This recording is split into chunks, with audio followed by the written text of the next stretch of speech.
하나님의 단순성. 우리 하나님 여호와는 오직 유일한 여호와이시니 우리는 흔히 하나님의 하나이심을 유일하신 하나님으로서의 유일무이성이라는 관점에서 생각하지만 성경이 하나님은 하나이시라고 할 때 거기에는 더 많은 의미가 담겨 있다. 헤르만 바빙크는 하나님이 하나이시라는 것은 단지 수적으로 하나라는 의미만이 아니라 단순성이라는 의미도 담고 있다고 말했다. 하나님의 단순성이라는 것은 하나님은 합성이나 구분이 없이 완전한 하나임을 의미한다. 제임스 돌레잘은 하나님의 단순성이 의미하는 가장 중요한 것은 하나님은 여러 부분으로 합성되어 있지 않다는 것이다 라고 말한다. 그리고 부분이라는 것은 어떤 주체의 전체보다 작으면서 그것이 없이는 그 주체가 실제로 다른 것이 되는 어떤 것이다 라고 설명한다. 이 교리는 정통 기독교에서 오랜 역사를 지니고 있지만 최근에는 소홀히 되어 왔을 뿐 아니라 사람들이 당혹스러워하고 반대하는 게 되어버렸다. 그렇게 된 원인 중 일부는 많은 신학자들이 이 주제를 지나치게 철학적으로 접근하고 있기 때문이다. 그렉 니콜스는 개혁파 신학자들이 하나님의 본성을 다루면서 하나님의 단순성에 대해 말할 때 가장 복잡하게 말하고 있다는 사실은 아이러니다 라고 비꼰다. 이 교리가 찬밥 신사가 되게 만드는 데 기여한 또 하나의 요인은 용어에 대한 오해다. 마크 존슨은 이렇게 쓴다. 당신이 대부분의 그리스도인들에게 하나님은 단순하신가 하고 묻는다면 그들은 그렇지 않다고 대답할 가능성이 높다. 심지어 그들은 하나님을 단순하다고 말하는 것을 듣고서는 당혹해할지도 모른다. 오늘날 사용되는 일상 언어에서 어떤 사람을 단순하다고 말하는 것은 그를 모욕하는 것이기 때문이다. 하지만 하나님을 단순하시다고 말하는 것은 하나님을 영어롭게 해드리는 것이다. 하나님의 단순성에 대한 성경적 가르침. 우리는 하나님의 단순성에 대한 논의를 하나님은 영이시니 라고 하신 그리스도의 말씀에서 시작할 수 있다. 아우구스티누스가 지적했듯이 영은 몸보다 더 단순하다. 몸은 살과 뼈 같은 여러 부분으로 합성되어 있기 때문이다. 따라서 하나님이 영이시라는 것은 하나님의 존재가 모종의 단순성을 지니고 있음을 의미한다. 하지만 사람의 영은 신실함, 지혜, 두려움, 기쁨, 슬픔 등의 변할 수 있는 특질이 결합된 것을 지니고 있다는 점에서 진정으로 단순한 게 아니다. 이런 특질은 인간의 영이나 천사의 영의 본질적인 게 아니다. 조지 스위녹은 천사는 천사이고 사람도 진짜 사람이지만 어리석고 연약하며 악할 수 있다고 말했다. 이것과는 대조적으로 찰스 하찌가 말했듯이 하나님의 속성은 본질적이고 변할 수 없다. 하나님은 지혜로우시고 권능이 있으시며 선하실 수밖에 없고 이런 것과 다른 것이 되실 수 없다. 따라서 하나님의 단순성은 하나님에게는 부분들이 존재하지 않고 하나님의 속성과 본질은 하나님 안에서 모두 하나임을 의미한다. 그리스도는 하나님이 영을 가지고 계신다고 말씀하신 게 아니라 하나님은 영이시다라고 말씀하셨다. 우리는 요한일서에서도 비슷한 말씀을 발견한다. 하나님은 빛이시다가 그런 예인데 거기서 빛은 죄와 거짓 같은 어둠과 반대되는 것으로서 지식과 도덕적 순전함을 가리킨다. 하나님은 사랑이시라는 말씀도 나온다. 이것은 사랑이라는 인간의 감정을 신격화하는 것도 아니고 하나님을 하나님이 창조하신 피조물과 혼합하고 있는 것도 아니다. 이것은 하나님이 사람을 사랑하신다고 말하는 것을 뛰어넘는 의미를 지닌다. 세뮤얼 에일스 피어스는 이렇게 썼다. 하나님은 사랑이시라고 말하는 것은 하나님 전체가 사랑이시라고 말하는 것이 아니면 무엇이겠는가? 따라서 그것은 하나님의 본질, 하나님의 인격, 하나님의 완전하신 것들, 하나님의 의지, 하나님의 계획, 하나님의 언약, 하나님의 목적, 하나님의 행위, 하나님의 뜻을 이루어 가시는 가시적인 과정 전체와 관련해 하나님이 어떤 분인지를 선언하는 것이다. 하나님 전체가 사랑 자체이시다. 하나님의 본질적인 사랑의 행위가 바로 하나님 자신이시다. 왜냐하면 토마스 아퀴나스가 아름답게 표현했듯이 사랑한다는 것은 누군가가 잘 되길 원한다는 것이고 하나님이 자신이 잘 되시길 원하신다면 그것은 하나님 자신이 되시는 것 외에 다른 게 아니기 때문이다. 성경에 따르면 하나님의 영, 지식, 의, 사랑은 하나님의 부분이나 하나님이 소유하신 것이 아니라 하나님 자신이 본질적으로 누구신지를 말해주는 것이다. 하나님의 속성은 하나님 자신이다. 바빙크는 하나님의 각각의 속성은 하나님의 본질과 동일하다고 말했다. 하나님의 신실하심은 하나님 자신이다. 하나님의 인자하심은 하나님 자신이다. 하나님의 정의는 하나님 자신이다. 또한 성경은 하나님이 부분적으로 영이시고 부분적으로 빛이시며 부분적으로 사랑이시라고 말하지 않고 하나님은 영이시고 하나님은 빛이시며 하나님은 사랑이시라고 말한다. 이것은 이 각각의 명제가 하나님의 존재 전체를 집약하고 있는 것임을 의미한다. 따라서 하나님의 속성은 하나님 안에서 일체가 되어 존재한다. 하나님의 각각의 속성은 다른 속성의 특질을 보여주는 것이므로 하나님의 능력은 영원하신 능력이고 하나님의 사랑은 공의와 정의를 사랑하는 그런 사랑이다. 아우구스티누스는 이렇게 말했다. 하나님이 능력이 많으시다고 하든지 정의로우시다고 하든지 지혜로우시다고 하든지 그것은 모두 동일한 하나님을 나타낸다. 이것은 단순성을 지닌 다양성이라고 말하든지 다양성을 지닌 단순성이라고 말할 수 있다. 이것을 통해 우리는 하나님의 실체를 나타낸다. 이 단순하신 하나님은 복음 속에서 자신을 삼위일체 하나님으로 계시하신다. 성부 하나님은 변하는 것이나 그림자가 없는 순전한 빛이시다. 예수 그리스도 안에서 성육신하신 성자 하나님은 그 빛을 가져오신 분일 뿐 아니라 자신이 그 빛이다. 성령의 역사로 생겨난 믿음으로 그리스도와 연합한 자들에게 그리스도는 길이요 진리요 생명이다. 그리스도는 우리의 지혜와 의로움과 거룩함과 구원함이다. 그리스도는 여호와 우리의 의라 불린다. 마찬가지로 우리는 말씀 안에서 그리스도에 대한 성령 하나님의 증언을 신뢰할 수 있다. 성령은 진리이기 때문이다. 그리스도의 영은 사람들 안에 내주하셔서 사람들에게 생명을 주신다. 성령은 생명이기 때문이다. 하나님은 자신의 존재에서 단순하심으로 성부와 성자와 성령이 우리에게 구원의 은혜를 주실 때 신비적인 의미에서 하나님은 우리에게 자기 자신을 주신다. 우리를 신적인 존재로 만드시는 것을 통해서가 아니라 하나님과 연합하여 친교하게 하심으로써 그렇게 하신다. 신론 전체와 하나님의 단순성. 하나님의 단순성은 하나님 말씀 안에 계시된 다른 진리와 서로 연결되어 통일적인 하나님과를 형성한다. 예컨대 하나님이 단순하신 이유는 하나님은 하나이시기 때문이다. 신약 성경은 하나님은 한 분이시오라고 단언한다. 스티븐 더비는 성경이 하나님은 절대적으로 하나이심을 강조하는 것은 하나님은 유일무이한 분이므로 하나님을 보편적으로 존재하는 본성을 지닌 하나의 개체, 즉 인간의 보편적인 본성을 지닌 한 개인 또는 어떤 특정한 종류에 속한 하나의 개체로 생각해서는 안 됨을 보여주는 것이라고 말한다. 또한 하나님은 영원한 신성에서 유일하시므로 하나님의 완전하신 것들은 하나님 자신일 수밖에 없다. 만일 그렇지 않다면 하나님은 자신과 구별되는 다른 영원한 실체, 선함, 지혜, 능력, 다른 영원한 실체와 공존하시는 것이 될 것이다. 이것은 플라톤이 영원한 형상 또는 이데아의 존재를 전제함으로써 저지른 오류였다. 신명기 6장 4절에서는 이스라엘아 들으라 우리 하나님 여호와는 오직 유일한 여호와이시니 라고 말한다. 이 말씀은 만물을 다스리는 유일한 주권이 하나님께 있음을 선언한 것이다. 하지만 하나님이 하나이시라는 것 속에는 하나님의 유일무이성 외에도 그 이상의 것이 내포되어 있다. 만일 하나님이 자신의 존재에서 구분될 수 있다면 하나님이 하나이시라는 진리는 완전히 박살이 나고 이스라엘의 신앙은 약화되고 말 것이기 때문이다. 그런 경우에는 하나님의 목적은 서로 충돌할 수 있게 되고 하나님의 능력도 서로 충돌할 수 있게 될 것이다. 따라서 하나님의 백성은 하나님이 자신의 약속에 대해 신실하실 것임을 믿을 수 없게 될 것이고 그 결과 하나님의 계명을 지키려는 동기도 사라질 것이다. 하지만 그것과는 반대로 실제로는 신성이 쪼개져 여러 신들이 존재하는 것도 불가능하고 유일하신 한 하나님 안에 구분이 존재하는 것도 불가능하다. 마이클 호트는 단순성은 하나님 안에는 결코 충돌이나 모순이 존재하지 않음을 우리에게 일깨워 준다고 쓴다. 따라서 우리의 사랑은 쪼개지거나 구분되어 여러 대상에게 주어져서는 안 되고 우리의 온 마음을 다해 한 하나님께 온전히 일편단심으로 집중하는 게 마땅하다. 또한 하나님의 단순성은 스스로 있는 자로서 하나님의 독립성 및 자존성과도 서로 연결되어 있다.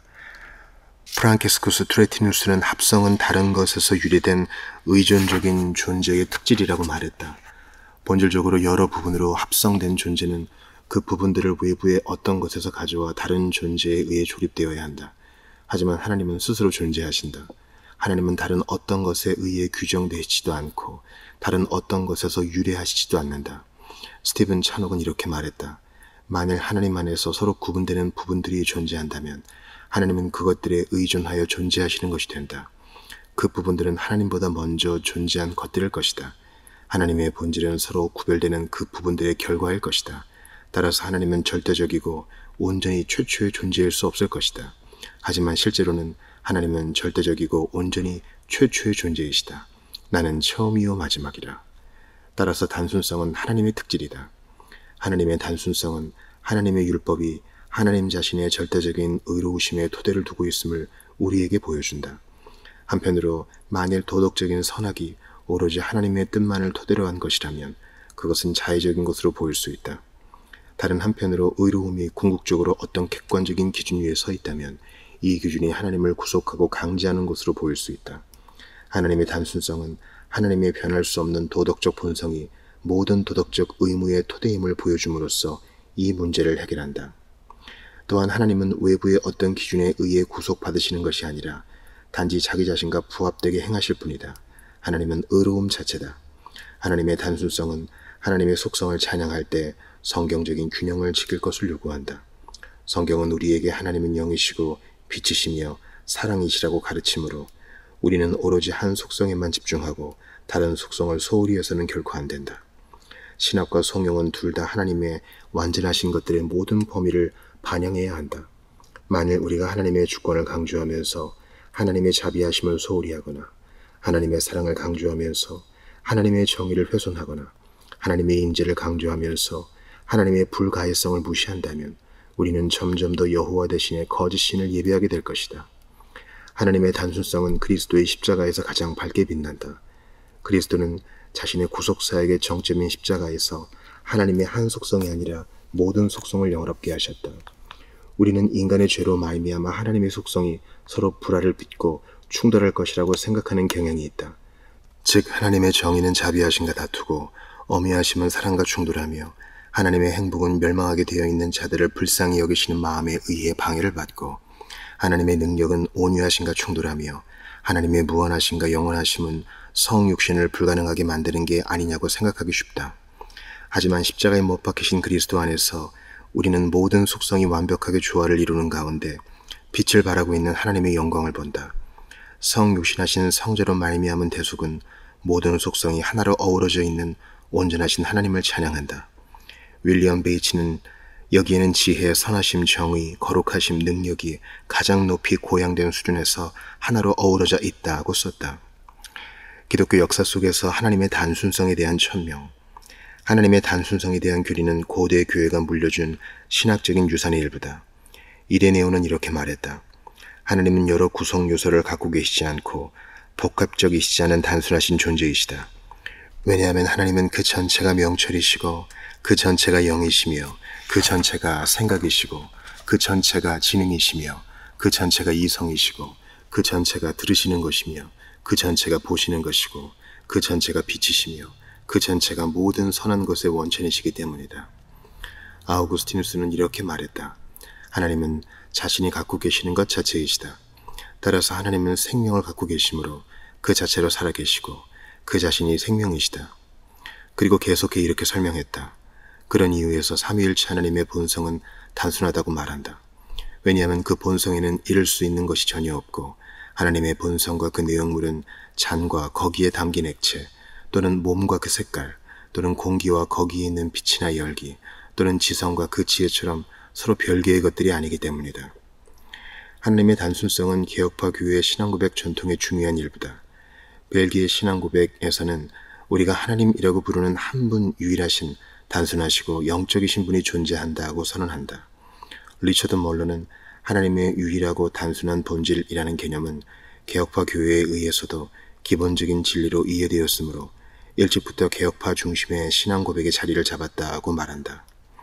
성공회, 장로교, 회중교회, 개혁침례교회를 비롯한 영국의 개혁파 교회들의 신앙고백 전통에서는 하나님은 몸이나 부분이나 정념들이 없으시다고 말함으로써 하나님이 영이시라는 것과 단순성을 천명한다. 하지만 하나님의 단순성에 대한 교리를 비판하는 사람들이 없었던 것은 아니다. 바빙크가 말했듯이 소키누스주의자들은 신적인 존재를 제한하여 인간의 독립성을 확보하려 한 자신들의 과제의 일환으로 하나님의 단순성에 대한 교리를 거부했다. 항변파, 아르미니우스주의자들과 합리주의적인 신학자들도 흔히 이 교리를 버리는 선례를 따랐다. 오늘날의 신학에서도 하나님의 단순성은 흔히 무시되거나 공격을 받아왔다. 전에는 신론의 중심에 있던 이 속성에 대한 신학자들의 견해가 이렇게 급진적으로 변한 것은 주로 그들이 이 개념과 그 표현에 호의적이지 않은 오늘날의 철학을 채택했기 때문인 것으로 보인다. 우리는 철학자로서 글을 쓰고 있는 것은 아니지만 이 교리에 대한 오늘날의 비판을 성경적이고 신학적인 관점에서 대응하지 않으면 안 된다. 하나님의 단순성에 대한 반론. 하나님의 단순성에 대한 교리에 반대하는 여러 반론이 제기되어 왔다. 우리는 4가지 반론을 살펴보고 거기에 답하려 한다. 반론 1. 하나님의 단순성에 관한 교리는 성경의 가르침이 아니라 형이상학적 추상물이다. 이 반론에 대해 먼저 우리는 플라톤과 플로티누스 같은 몇몇 이교 철학자들이 비록 기독교의 하나님과는 아주 다른 방식으로 최고의 존재를 인식하긴 했지만 자신들의 형이상학적인 사변 속에서 최고의 존재가 지닌 단순성을 단언했음을 인정한다. 하지만 앞에서 우리는 성경이 하나님은 영이시고 빛이시며 사랑이시라고 말한 것들, 그리고 하나님은 한 분이시라는 것과 하나님의 독립성에 대해 말하고 있는 성경의 그 밖에 다른 교리에 내포된 논리적인 함의를 통해 하나님이 자신의 단순성을 계시하셨음을 이미 논증했다. 철학자가 일반 계시를 토대로 하나님의 다른 속성과 마찬가지로 하나님의 단순성도 추론해낼 수 있겠지만 하나님의 단순성은 단지 철학적인 사변의 결과물인 것이 아니라 특별 계시를 통해 주어진 진리다. 그런데도 신학자들이 이 교리가 성경적인 근거를 갖고 있지 않다고 주장하며 반대하는 이유는 도대체 무엇인가? 존 파인버그는 성경을 근거로 하나님의 단순성을 옹호하는 논거는 결론을 미리 전제해 놓고서 성경의 표면적인 문법을 그대로 사용하는 잘못을 범하고 있다고 말한다. 파인버그는 하나님에게는 물리적인 부분들이 없다고 말함으로써 단순성에 대한 교리를 부분적으로만 긍정한다. 파인버그가 하나님의 단순성에 대한 교리를 지지하는 사람들은 결론을 미리 전제해 놓고 논의를 시작한다고 비판하면서 그 이유로 거론한 것은 성경에는 하나님을 하나님의 속성과 동일시하는 말씀, 하나님은 사랑이시다 많이 나오는 게 아니라 하나님의 그런 속성을 수로로 사용한 말씀들, 하나님은 자비로우시고 은혜로우시다도 나오는데도 하나님의 단순성을 지지하는 사람들은 오직 전자만을 근거로 삼고 후자를 무시해버린다는 것이다. 그리고 파인버그가 표면적인 문법을 그대로 사용하는 잘못을 범하고 있다고 비판하면서 그 이유로 거론한 것은 성경에 나오는 하나님은 뭐뭐이시다라는 말씀은 하나님이 바로 그 속성 자체라는 의미가 아니라 단지 하나님이 그 속성을 가지고 계신다는 것을 단언한 것임에도 우리가 그런 말씀의 그런 진정한 의미를 고려함 없이 단지 표면적인 문법을 따라 피상적으로 이해했고 그런 이해에 따라 우리 주장의 근거로 삼고 있다는 것이다. 우리는 하나님의 각각의 속성이 하나님 자신이시라는 것은 서기적으로 충분한 근거를 갖고 있다고 믿는다. 요한이 하나님은 빛이시다 라거나 하나님은 사랑이시다 라고 말했을 때 요한의 관심은 하나님은 거룩하심 및 사랑과 동일하므로 회개하지 않은 죄, 특히 형제를 미워하는 죄의 어둠 가운데 행하면서 하나님을 알고 하나님과 교제하는 것은 불가능함을 보여주는 것이었다. 요한은 앞에서 하나님은 사랑을 가지고 계신다고 말해놓고서 죽음 후에는 거기서 한 걸음 더 나아가 하나님은 사랑이시라고 말했다. 어떤 사람들은 이것을 은유로 보아야 한다고 주장할지도 모르겠지만 여호와는 불이시오 라고 여호와와 불을 동일시한 것은 은유인 반면 사랑은 불과는 달리 물리적인 사물이나 과정이 아니다. 사랑은 인격적인 속성, 태도, 행위이고 요한은 여기서 하나님의 사랑과 하나님은 동일하다고 말한다. 요한이 하나님에게서 나서 하나님을 아는 사람들은 반드시 서로를 사랑하게 되어 있는데 이것은 하나님 자신이 바로 사랑이시기 때문이다 라고 말한 것으로 이해하는 것은 이 본문에 대한 억지스러운 읽기가 아니다. 훌륭한 주석가들이 그런 결론을 제시해왔다. 제임스 몽고메리 보이스는 이 본문은 하나님이 모든 사랑의 원천이라고 가르친다고 주의하고서 요한은 사랑을 단지 하나님의 은사 또는 속성으로 보지 않고 가장 깊은 의미에서 하나님 자신의 본성으로 보기 때문이라고 말했다. 데이비드 잭맨은 이렇게 쓴다. 요한은 하나님이 지니고 계시는 어떤 특질에 대해 말하고 있는 게 아니라 하나님의 존재의 본질에 대한 말을 하고 있다. 즉 하나님은 단지 사랑하실 뿐 아니라 하나님 자신이 사랑이시라는 것이다. 스티븐 스몰리는 하나님에 대한 요한의 설명은 추상적이고 이론적인 것이 아니라 살아있고 인격적이며 능동적인 것이라고 지적하면서도 이 본문을 사랑의 본성은 사랑이라고 신학적으로 선언하는 것으로 이해하고, 하나님은 단지 사랑의 원천이신 것이 아니라 사랑 자체이시다 라고 말한다. 이것은 단순성 교리에 대한 확고한 서기적 근거다. 반론이, 하나님의 단순성에 대한 교리는 하나님은 자신의 각각의 속성과 동일하다고 함으로써 하나님을 인격체가 아닌 속성으로 전락시킨다. 이 반론은 거꾸로 뒤집어 보면 단순성 교리에 내포된 아름다운 함의를 우리에게 보여준다. 하나님은 당연히 능력, 지혜, 사랑 등과 같은 속성이 아니시다. 하지만 이 속성은 하나님 자신이다. 즉 모든 사랑이 하나님인 것이 아니라 하나님의 사랑만이 하나님 자신이다. 이 반론은 마치 우리가 모든 존재의 속성을 아무 차별 없이 일률적으로 하나님에게 돌릴 수 있다고 말하는 것처럼 잘못된 추론을 한다. 돌레자는 이렇게 말한다. 하나님의 단순성에 대한 교리에 반대하는 각각의 진지하고 복잡한 논증에서 두드러진 공통분모는 존재론적 이론론에 많이 의지하고 있다는 것이다. 그들은 모두 마치 하나님과 피조물이 정확히 동일한 의미에서 존재들이고 창조주와 피조물 사이의 차이는 정도의 차이일 뿐이라고 전제한 가운데 말한다. 여기서 또다시 우리는 하나님에 대한 성경적이고 신학적인 표현은 유비적이라는 것을 기억해야 한다. 인간은 하나님이 아니고 단지 하나님의 형상을 따라 지음받은 피조물이기 때문이다. 우리가 하나님은 능력을 가지고 계신다고 말할 때 그것은 우리가 능력을 가지고 있는 것과 동일한 의미에서 하나님이 능력을 가지고 계신다고 말하는 게 아니라 우리가 능력이라는 속성을 가지고 있는 것처럼 하나님도 능력을 가지고 계시지만 하나님의 능력은 하나님 자신이라고 말하는 것이다. 존재와 속성에 대한 이론론적인 추론을 토대로 하나님의 단순성을 부정하는 논증을 행하는 사람들은 그들의 논증이 순환논법이라는 것을 알아야 한다. 즉 그들은 하나님의 존재는 우리의 존재와 동일한 범주 안에 있다고 전제한다. 이것은 단순성 교리가 정면으로 부정하는 바로 그것이다. 예컨대 토머스 모리스는 단순성 교리를 지지하는 사람들은 추상적이고 보편적인 것을 구체적이고 특수한 것과 혼동하고 있다고 반론을 제기한다. 하지만 이 반론은 하나님이 그런 범주를 초월해 계시는 분이라는 사실을 고려하지 않은 것이다. 추상적인 속성은 존재의 유를 정의하지만 하나님에게는 유가 없기 때문이다. 게누스. 여호와는 신들이라고 불리는 존재의 유에 부합하지 않으신다.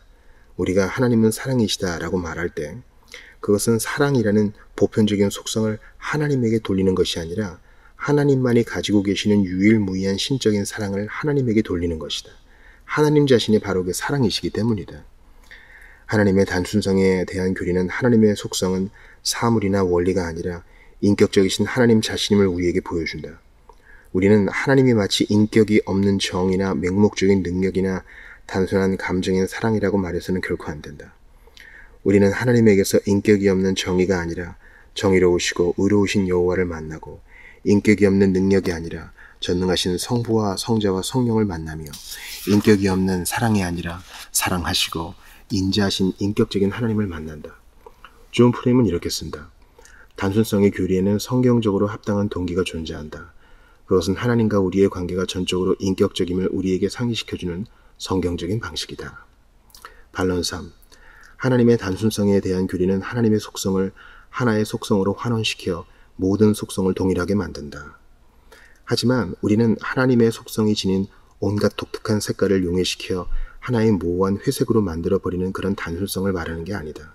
위에서 인용했듯이 아우구스티누스는 하나님의 단순성을 지닌 단순성 또는 다양성을 지닌 단순성이라고 말했다.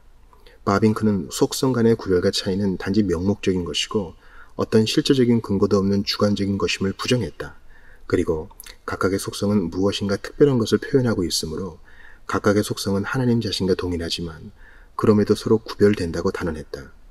하나님은 오직 하나이시고 단순하신데 어떻게 속성이 서로 구별될 수 있느냐는 질문을 받는다면 우리는 투레티누스가 했던 것과 똑같이 대답할 것이다. 즉 속성은 하나님이 인간적인 차원에서 자신을 인간에게 계시하시기 위해 사용하시는 지성적으로 서로 구별되는 개념이고 여러 가지 다양한 외적인 대상 및 효과와 관련해 하나님의 활동을 나타내는 것이라는 점에서 서로 구별된다고 말하는 게 옳다는 것이다. 그런 서로 구별되는 속성이 어떻게 하나님 안에서 하나일 수 있느냐는 질문을 받는다면 우리는 그 속성은 모두 하나님의 무한하신 생명의 유일한 신적 행위의 표현이라고 대답할 것이다. 우리는 무지개의 색깔에서 유비를 발견한다. 우리가 하나님의 속성을 제대로 이해하려면 하나님의 말씀이라는 분광기를 통해 서로 구별되어 나타나는 온갖 색깔을 보아야 하지만 하나님 안에서 이 속성은 단일한 무한히 찬란한 빛으로서 빛을 발한다. 반론사. 하나님의 단순성에 대한 교리는 삼위일체 교리와 모순된다. AD 4세기의 아리우스 주의자였던 유노미우스는 하나님의 단순성 교리는 하나님의 삼위일체적인 본성과 상반된다고 보았던 자들 중 한 사람이었다. 하지만 우리는 하나님의 단순성은 삼위일체를 견고하게 떠받쳐준다고 믿는다. 하나님의 단순성은 삼위일체 하나님이 여러 부분으로 구분되어 있어서 한 부분은 성부이고 또 다른 부분은 성자이며 세 번째 부분은 성령이라는 것을 부정한다는 점에서 삼신론이 들어설 여지를 없애버린다. 도리어 아우구스티누스가 말했듯이 세 위격이 하나의 단일한 신적 본질과 하나님의 모든 속성을 공유한다는 것을 밑받침해준다. 삼위는 하나님의 세 부분이 아니라 서로 분리될 수 없는 세 위격이다. 세 개의 위대하심이 아니라 하나의 위대하심이 존재하고 세 개의 선하심이 아니라 하나의 선하심이 존재하며 세 개의 전능하심이 아니라 하나의 전능하심이 존재하고 세 하나님이 아니라 한 하나님이 존재한다. 하나님의 단순성은 하나님의 삼위일체적인 본성을 무효화하지 않고 도리어 밑받침해준다. 하나님은 자신의 신적 본성의 속성에서 하나이면서 신적인 위격들의 관계에서는 삼중적이기 때문이다. 존 칼빈은 우리가 한 하나님을 믿는다고 고백할 때 우리가 믿는 하나님은 하나의 단일한 본질과 세 위격을 지닌 하나님이다 라고 말했다. 단일한 신적 본성의 단순성 안에서 성부와 성자와 성령은 영적으로 서로에게 침투해 계시므로 성자는 내가 아버지 안에 거하고 아버지는 내 안에 계신다고 말씀하실 수 있으셨다. 하나님의 단순성에 대한 교리의 실천적 적용. 하나님의 단순성은 사람들이 하나님에게 돌리는 것을 가장 곤혹스러워하는 속성 중 하나다. 이 속성을 둘러싸고 논란이 있다는 사실은 이 속성이 그리스도인의 삶과 별 상관이 없는 것으로 보이게 만들 수 있다. 에밀 브루너는 하나님의 단순성은 실천적으로 전혀 쓸모가 없으므로 기독교 신앙의 하나님과 아무 상관이 없다고 비판했다. 하지만 실제로는 하나님의 단순성은 대단히 실천적이다. 첫째, 하나님의 단순성은 하나님은 자신이 계시는 곳에서 자신의 모든 속성을 지니시고서 온전히 임재하심을 우리에게 보증해준다. 하나님의 완전하신 것들은 공간 전체에 10개 희석된 채로 넓게 퍼져 있지도 않고 서로 분리되어 존재하지도 않는다.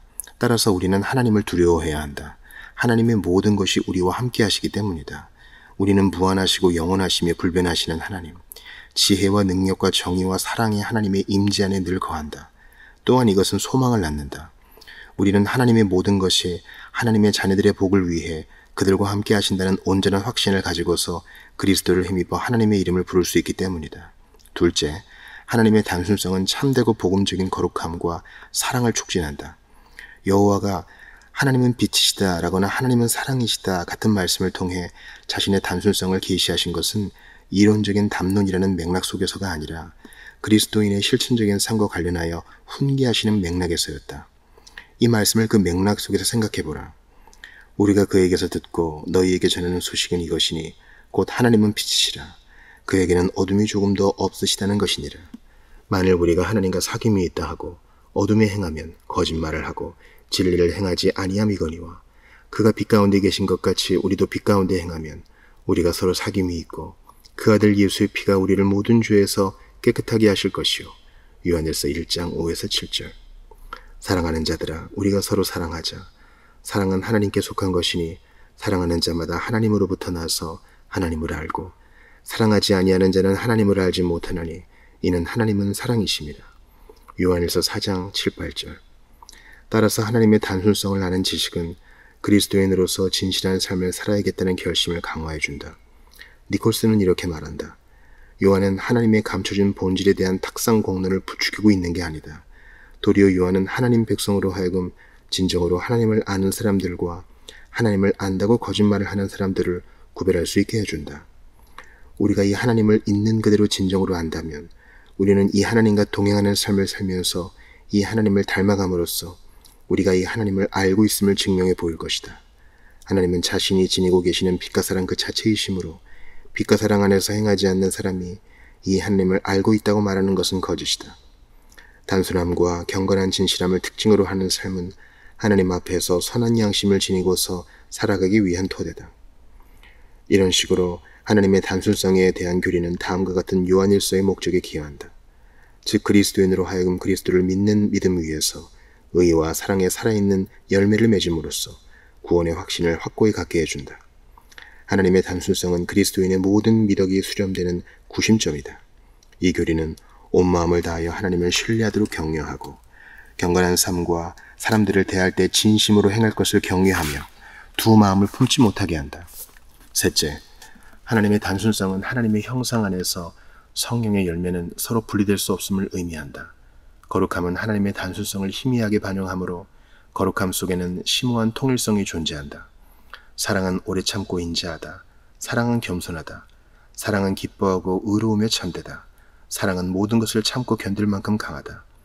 절제와 노하기를 더디하는 것은 남에게 지지 않는 용서의 힘보다 더 큰 실제적인 힘이다. 오래 참는 것과 절제를 소홀히 하면서 사랑을 추구하는 것은 불가능하다. 지식과 분별력에서 자라감이 없이 사랑에서 깊어질 수는 없다.